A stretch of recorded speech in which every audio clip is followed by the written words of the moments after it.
देश के यशस्वी प्रधानमंत्री माननीय नरेंद्र मोदी जी पधारे बाबा केदारनाथ धाम। मोदी ने कहा, हर भारतीय को संकल्प लेना चाहिए कि देश में जब भी वह किसी यात्रा पर जाए, कुल यात्रा खर्च का कम से कम 5% स्थानीय चीजों की खरीद पर जरूर लगाए।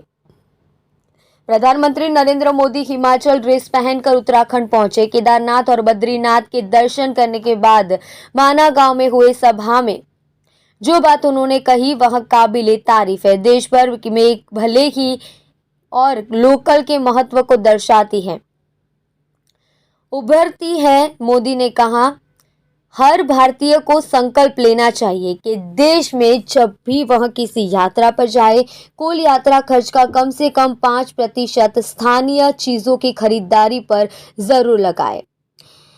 दरअसल लोकल का महत्व हर जगह हर क्षेत्र में होता है। भाषा को ही लीजिए, भाषा चाहे जो भी हो, स्थानीय बोलियां उसमें रस भरती है, उसे सुंदर और कर्णप्रिय बनाती है। वैसे कोई भी भाषा आसपास की बोलियों से ही संपन्न भी होती है और विस्तार भी पाड़ी है।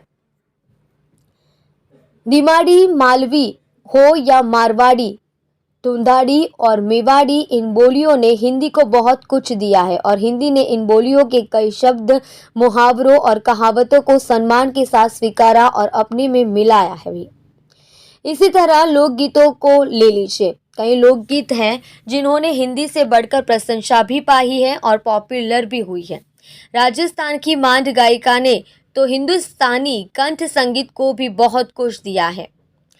मांड सुनकर कोई उसकी शास्त्रीयता पर सवाल नहीं उठा सकता। इसलिए प्रधानमंत्री ने स्थानीय चीजों, उनकी बनावट शैली पर जोर दिया ताकि ये बाजार के अभाव से में मर न जाए, लुप्त न हो जाए। हिंदुस्तान में हर दूरस्थ इलाके में की अपनी कोई शैली है, सामान बनाने की, खिलौनों की और भी जो रोज काम आने वाली चीजें हैं, उन सब की अगर यात्रा पर जाने वाले विभिन्न राज्यों स्थानों के लोग इन्हें नहीं खरीदेंगे तो वहाँ स्थानीय कलाकार क्या खाएंगे?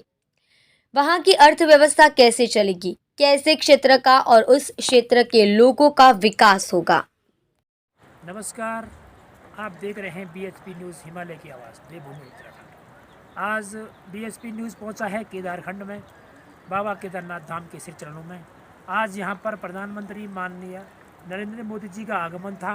जिस प्रकार से आपने वीडियो और लाइव के माध्यम से भी देखा होगा, यहां पे ऑलरेडी प्रधानमंत्री जी पहुंच चुके हैं और बहुत ही गर्व का विषय है कि यहां पे आज कई हज़ारों करोड़ों का जो है शिलान्यास होने वाला है।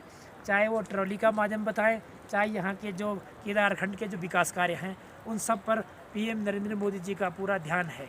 ये बड़ा खुशी का विषय है कि केदारखंड फिर से वैसे ही बनेगा जैसे पहले हमारा बाबा केदारनाथ धाम था। बहुत ही गर्व का विषय दूसरा भी रहेगा कि आज यहाँ की जो मौसम की वादियाँ हैं और बहुत ही सुंदर तरीके से यहाँ की जो वादियाँ और यहाँ का जो बर्फीला खुशनुमा जो मिजाज होता है वो देखने को मिला। हमें भी इस चीज़ का बहुत गर्व है कि हम भी इस मौके पे यहाँ पे जो है अपनी एक हाजिरी लगाने के लिए पहुँचे हैं। और मेरा सभी प्रदेशवासियों से निवेदन है, इसी प्रकार अपने क्षेत्रों को साफ़ सुथरा बनाने में कारगर रहें, सफल रहें, क्योंकि इस प्रकार से देवभूमि का बेहतरीन सुचारू विकास प्रधानमंत्री नरेंद्र मोदी जी के द्वारा हो रहा है। ये बहुत ही गर्व और खुशी का विषय है। आज बाबा केदारनाथ धाम जी के दर्शन करने के बाद ये अपने नरेंद्र मोदी जी यहाँ से बद्रीनाथ धाम के लिए निकलेंगे और यहाँ से उनका जो भी तीर्थ धामों का जो भ्रमण का कार्य है वो संपूर्ण होगा। जय श्री राम। यहाँ पे दूर दराज से जो बाबा केदारनाथ बाबा जी के जो श्रद्धालु लोग हैं, महाराष्ट्र से आए हुए हैं, मैं इनसे पूछना चाहता हूँ, आप इस पवित्र और पुण्य इस बैकुंठ धाम में कैसे महसूस कर रहे हैं? माता जी से मेरा निवेदन है। बहुत अच्छा लग रहा है। हमारी दुआ थी वो सफल हो गई। माता जी, आपको पीएम मोदी जी से क्या बोलना है जिससे कि अगली बार यात्रा का जो मैटर है, इस प्रकार से यात्रियों को आधे रास्ते में रोककर उनका समय भी खराब हो रहा है, ऐसे सभी यात्रियों ने मेरे से बोला। हमारा समय खराब हुआ है, मोदी जी आई तो आपको पूरा वेट करना पड़ा, दर्शन भी जल्दी नहीं हुआ। जी जी जी, बहुत सुंदर बहुत सुंदर। अगले टाइम से इस चीज़ की पहल भी रखेंगे हम मोदी जी के सामने, और हम चाहते हैं कि माननीय पुष्कर सिंह धामी जी भी इस पर तीर्थ यात्रियों की सब सुविधा का भी ख्याल रखें, क्योंकि रास्ते में बहुत जगह यात्रियों की शिकायतें हैं कि यहाँ पे कुल मिला के जो है कि कहीं ना कहीं बाथरूम वगैरह का बहुत सारी चीज़ों का प्रॉब्लम देखा गया है। लंबी तादाद है। हर जगह कुछ न कुछ श्रद्धालुओं को यहाँ पे रोका गया है। प्रशासनिक जो प्रधानमंत्री जी का प्रोटोकॉल होता है उसकी कुछ नियम और रूल्स रेगुलेशन होते हैं, इसलिए ये ज़रूरी था। यहाँ पे काफ़ी सारे श्रद्धालु लोग बाहर से आए हुए हैं। मैं इनसे इस चीज़ पे ज़रा मार्गदर्शन चाहूँगा कि बाबा केदारनाथ धाम में किस चीज़ की आपको सुख सुविधाओं का आनंद लेने को मिला या कहीं कोई दिक्कत नहीं हो रही। मैं दिल्ली से आया हूँ, मेरा नाम दिनेश कुमार है। रास्ते में बहुत सारी दिक्कत का सामना मिला, जैसे बाथरूम की कोई सुविधा नहीं है। दूसरी बात घोड़े है, घोड़े का कोई तरीका नहीं चलाने का, और डॉक्टर की कोई चिकित्सा कार्यालय कोई नहीं है। मेरी वाइफ है, इनकी तबीयत ख़राब है, सांस की दिक्कत हो रही है, कहीं कोई मेडिसिन की कोई सुविधा नहीं है। तो मेरी यही विनती है, जैसे मोदी जी अभी आए हैं उनके लिए सारी सुविधा की गई है, बट आम जनता के लिए कोई सुविधा नहीं है। तो मेरी यही विनती रहेगी, अगली साल भी हम लोग यहाँ पे आना चाहते हैं तो सारी सुविधा जनता के लिए होनी चाहिए, तभी। और ये केदारनाथ धाम है, इसकी बहुत मान्यता है, और उसके हिसाब से यहाँ पे कोई सुविधा की कोई पूर्ति नहीं की गई है।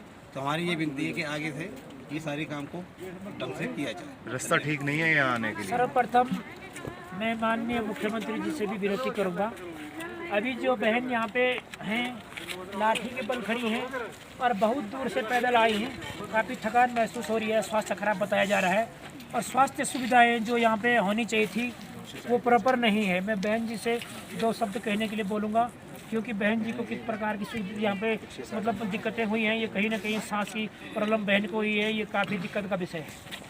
मुझे कहीं भी कोई सुविधा नहीं मिली, दवाई वगैरह की, मेरे को कहीं भी कोई सुविधा नहीं मिली। ये चीज़ होनी चाहिए। सांस नहीं ली जा रही, चला नहीं जा रहा है मेरे से। ये भी देखा गया है कि रास्ते में कहीं भी बेहतरीन सुविधाएं नहीं हैं स्वास्थ्य की, क्योंकि कई यात्रियों से हमने कल भी इन चीज़ों पे उनसे मंथन किया था, बातचीत रखा थी हमने अपने देवभूमि उत्तराखंड की बातें। तो कहीं ना कहीं चाहे वो शौचालय संबंधी हों, खच्चर घोड़ों की जो चलाने का तरीका कहें उनको, चाहे इसमें बहुत सारे मैटर और बनते हैं। स्वास्थ्य सुविधाएं सबसे मुख्य होती हैं, क्योंकि दूर दराज के लोग, वहाँ का जो क्लाइमेट होता है यहाँ के क्लाइमेट में काफ़ी अंतर है।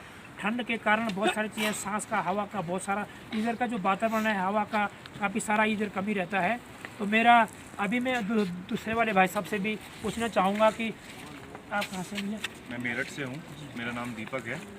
और पूरे रास्ते कहीं भी मतलब जैसे अगर आप वैष्णो देवी जाते हो तो सड़कें बनी हुई हैं, प्रॉपर चीज़ें हैं, कैफ़े बने हुए हैं, खाने पीने की व्यवस्था है। यहाँ कहीं कहीं व्यवस्था नहीं है, सारा रास्ता ख़राब है, सड़कें सारी ख़राब है।